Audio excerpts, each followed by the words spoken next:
Welcome to another edition of Biblical Errancy Commentary, the series that takes a critical look at Scripture, pointing out its numerous errors, contradictions, and fallacies. This program teaches a kind of Sunday school in reverse by giving you the biblical information that you should have heard but didn't. With millions of Americans hearing a totally one-sided presentation of the Bible, balance is greatly needed. Only when people are given both sides of an issue can a truly objective analysis be possible. And here to provide the alternative perspective is the editor of Biblical Errancy Newsletter, Mr. Dennis McKenzie.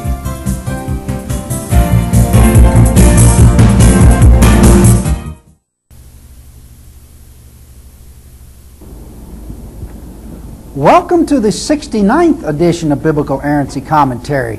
We're pleased you've joined us. This program is the first in a series of 8 on biblical history. Anyone acquainted with the Bible knows that the book is saturated with historical figures and events. Indeed, in many respects, they encompass the very core of the book's narrative. But what believers are rarely shown by apologetic scholars and other spokesmen for Christianity are the many historical inaccuracies permeating Scripture from beginning to end. Without even discussing other subjects, this topic alone is sufficient to dethrone the Bible as an answer to mankind's problems.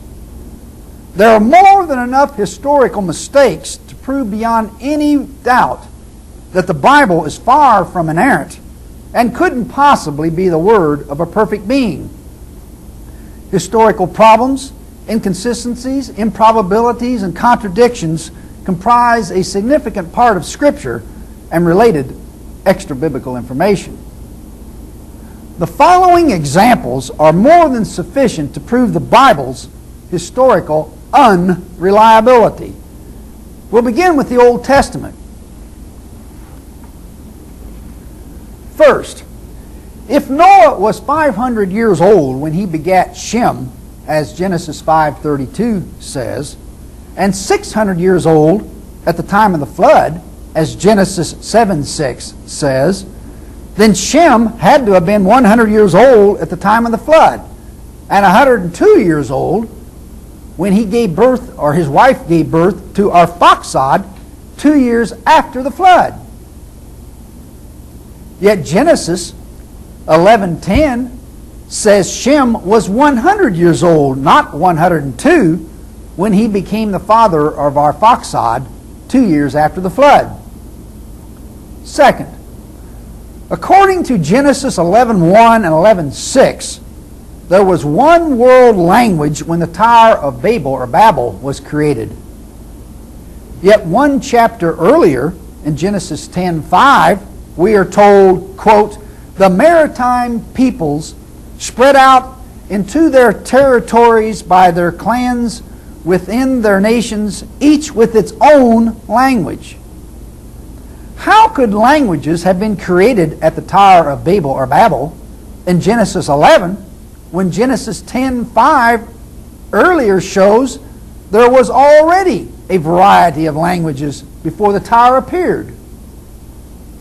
Third, if Abraham's father, Terah, was 70 years old when Abraham was born, as Genesis 11:26 says, and Abraham left Haran at age 75 after his father died, as Genesis 12:4 and Acts 7:4 say, then Abraham's father, Terah, could not have lived beyond the age of 145. Simply add 70 to 75. Yet Genesis 11:32 says Terah lived to be 205 and died in Haran. Or to state the same problem in another way, if Terah was 70 years old when Abraham was born, and Terah died at age 205, then Abraham must have been 135 years old when Terah died. You take 205 minus the 70. 100 equals 135. Yet Abraham was only 75 years old when he left Haran after the death of his father. In essence, we're supposed to believe that Abraham was 135 years old after having lived only 75 years. Fourth, Exodus 1:15-16 says, quote, "The king of Egypt said to the Hebrew," notice it says Hebrew midwives, one of whom was named Shiphrah and the other one named Puah, "When you serve as a midwife to the Hebrew women and see them upon the birth stool, if it is a son, you shall kill him. But if it's a daughter, she shall live," unquote. Would the Pharaoh have entrusted the execution of a command on which he thought the safety of his kingdom depended? Would he have entrusted that to Hebrew slaves? Fifth, Exodus 12:40 says the children of Israel lived in Egypt 430 years. However, when read in conjunction with Exodus 6:18 and 6:20, the following problem emerges. Kohath, Jacob's grandson, who went down into Egypt with Jacob, lived 133 years. Kohath's son, his son, was Amram, who lived 137 years. According to Exodus 7:7, Amram's son was Moses, who was 80 years old when the Israelites left Egypt. This would mean the Israelites could not have been in Egypt longer than 350 years. You take the 133 years for Kohath, 137 years for Amram, plus 80 more years for Moses, all of which totals 350 years. Even if Kohath had been born the day they entered Egypt, the Hebrews could not have been in Egypt longer than 350 years, which is in direct conflict with Exodus 12:40, which says they were there for 430 years. 6. Numbers 14:33 says, "Your children shall wander in the wilderness for 40 years. Does wander mean lost?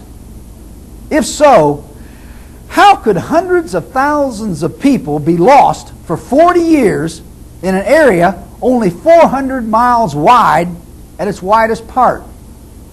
7th, Joshua 10:12-14 says, On the day the Lord gave the Amorites over to Israel, Joshua said to the Lord in the presence of Israel, O sun, stand still over Gibeon, O moon, over the valley of Ajalon. So the sun stood still and the moon stopped, till the nation avenged itself on its enemies. The sun stopped in the middle of the sky and delayed going down about a full day. There has never been a day like it before or since, a day when the Lord listened to a man," unquote. To add absurdity to nonsense, 2 Kings 20:11 says, "Then the prophet Isaiah called upon the Lord, and the Lord made the shadow go back the 10 steps it had gone down on the stairway of Ahaz," unquote. It's hardly necessary to point out that the sudden arrest of the Earth's rotation, much less a reversal of its direction, would have caused a worldwide catastrophe of the first magnitude. The sun has never stopped its apparent forward motion or appeared to reverse direction. And the Bible is only propagating as history that which belongs in a book on mythology. 8th, one of the more intriguing bits of historical fabrication concerns the Amalekites. According to 1 Samuel 15:7-8, Saul smote the Amalekites and utterly destroyed them. In chapter 27 of the same book, we find these same Amalekites destroyed by David. Passing on to chapter 30, we learn that the Amalekites were once again wiped out, with the exception of 400 men who rode on camels and fled.